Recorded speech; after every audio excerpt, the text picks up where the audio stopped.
Hello, hello, hey, sweet people. It is Foster from Inglês no Cru. Of course.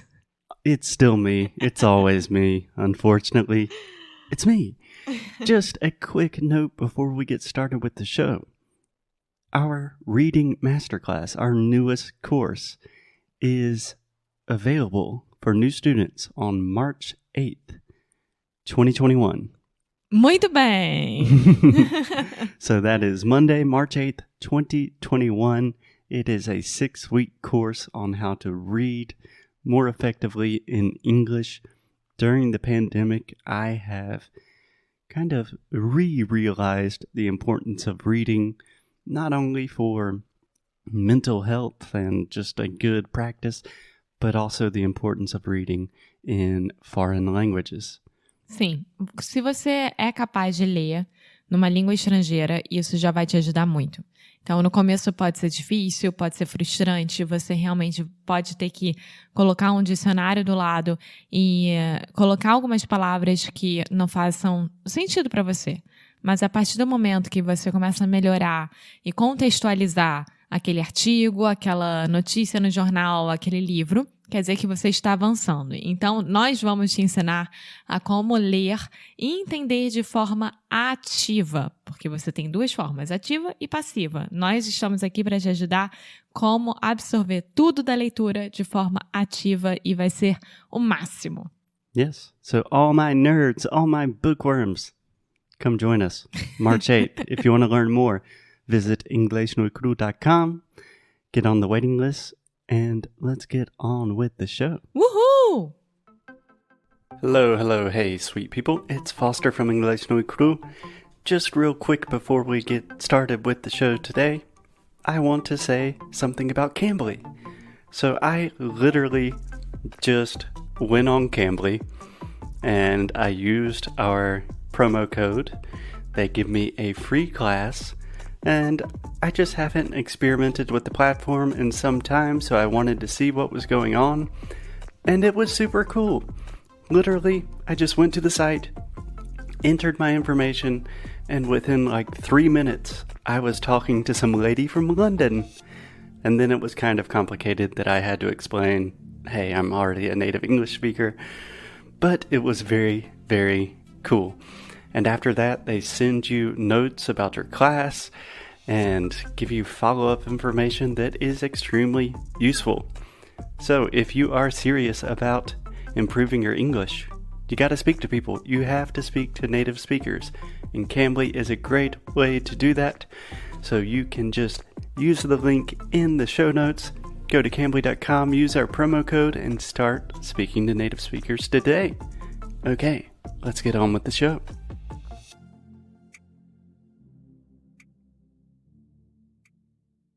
Hello, hello, hey guys, and welcome to another episode of the Inglês no Cru Book Club. Today I am here with Alexia. Hello, hello. It's my pleasure to be here. It is a pleasure having you. So Alexia, first, how you doing? Cold. I'm extremely cold. Today's really cold here. And we are in a basement again. We are in a basement. People are walking on top of us. Quite literally, we are standing up. It looks like we are about to fight, but it's just because we are trying to stay warm. And counting steps, always. Yes. Yes, that is an entirely different thing for another time. But today, Alexia, this is the end of the first week of the Inglês no Cru Book Club. So we have already learned a lot of things about different types of reading, like intensive reading, extensive reading, how to start reading effectively and really use reading to improve your English. But I just wanted to bring you in today to talk about your experience reading in general. What are some of the difficulties that you face personally? What are some of the benefits that you get from reading? Just to kind of give our students some context and hopefully some motivation. Of course. Does that sound good? Yes, it does. Cool. Awesome.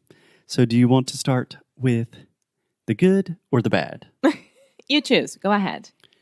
Okay, I think neither one of these is bad. But I think it would be a good place to start thinking about what are some of the difficulties for you reading? So when I'm asking this question, I'm thinking in two different categories.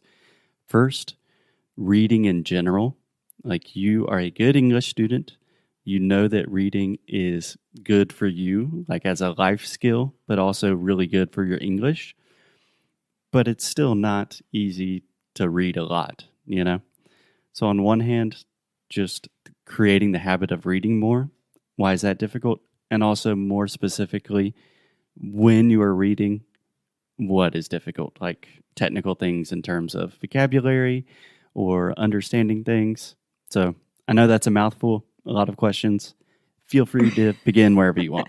So I think that nowadays, a huge problem that we face is that everything is so easy and it's in front of us, and that's it. We don't have like the mindset to stop and start reading something new because you already know that you'll have difficulties to read that and understand an expression and new vocabulary, and it depends on the book that you're reading, right? Exactly. So I blame a lot on the modern days. Okay. So you're placing a lot of the blame on modernity. Interesting. Yes. So it sounds like you're kind of talking about two things. First, the difficulty of starting. And this is a real thing. You have a book, it's interesting, you know you want to read it, It's but ridiculous. it's a big book and just getting that first step is hard. And it's not if it's a big book or a short book. Right. It's not small, right? It's short.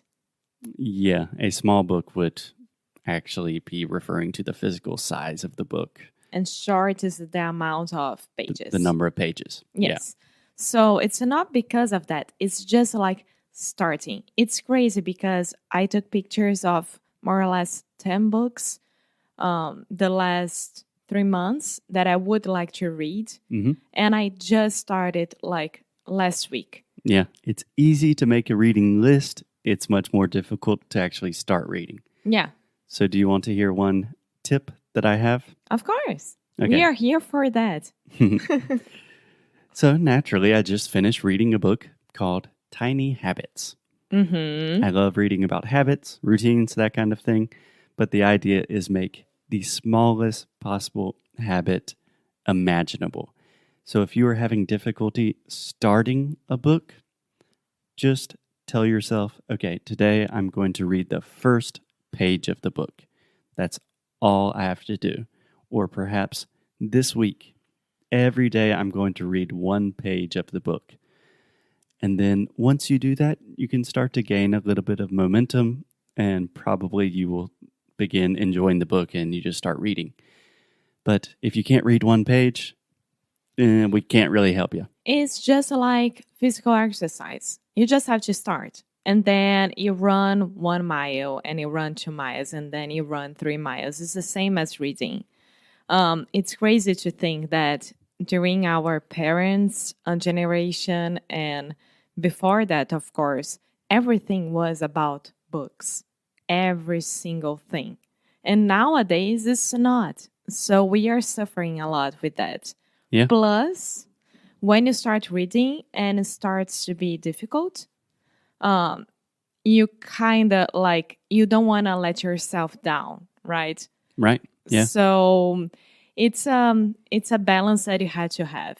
Yeah. This is something that we talk about specifically in the course is the pleasure and motivation and sense of achievement and accomplishment that you receive when you actually finish a book.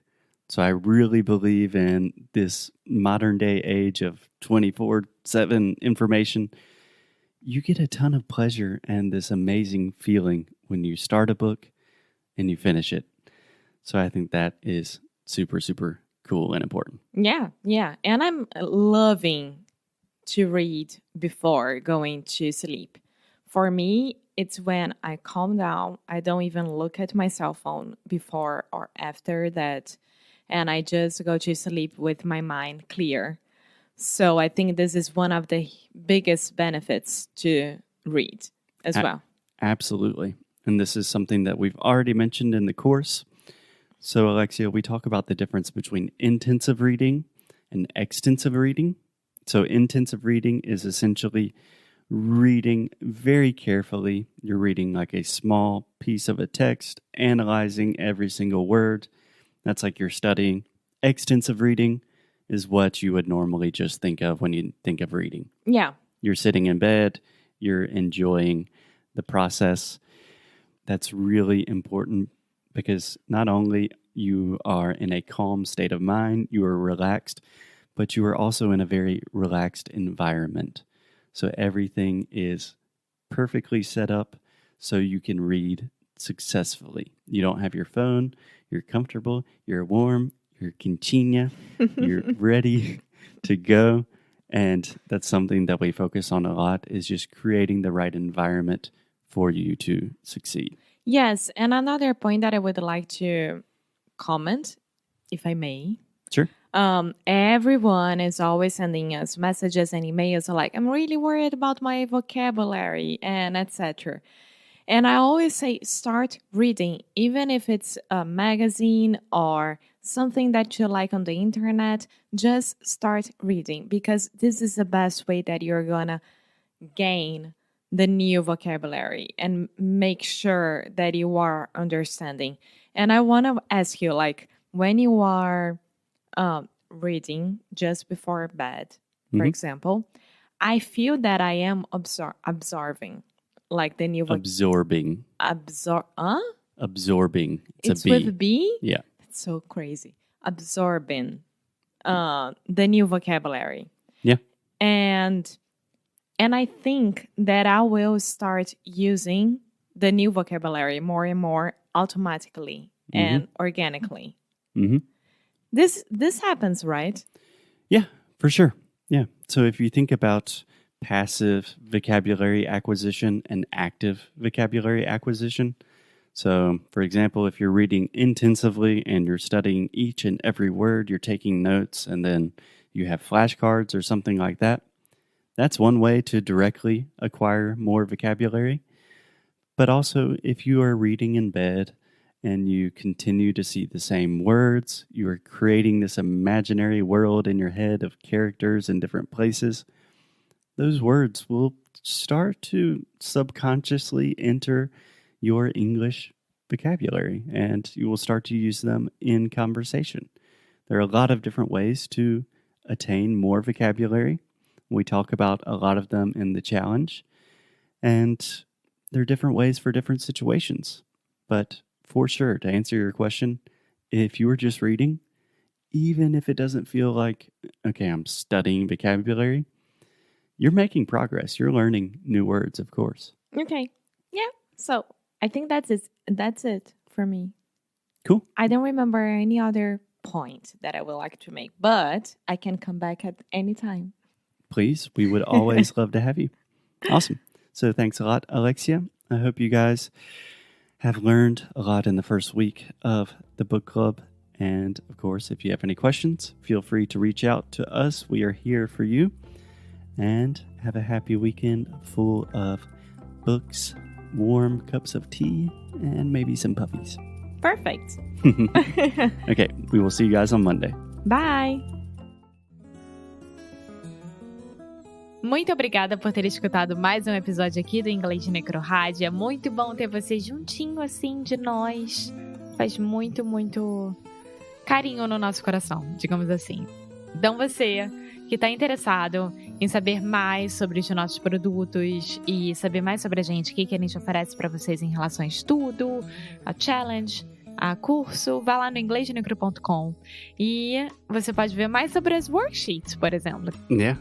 If you want to really improve your English, if you want to learn more about the ways you can do that and just connect with us on a deeper level, go to inglesnocru.com. And as always, keep up the good fight. And lose well. See you guys tomorrow. Bye.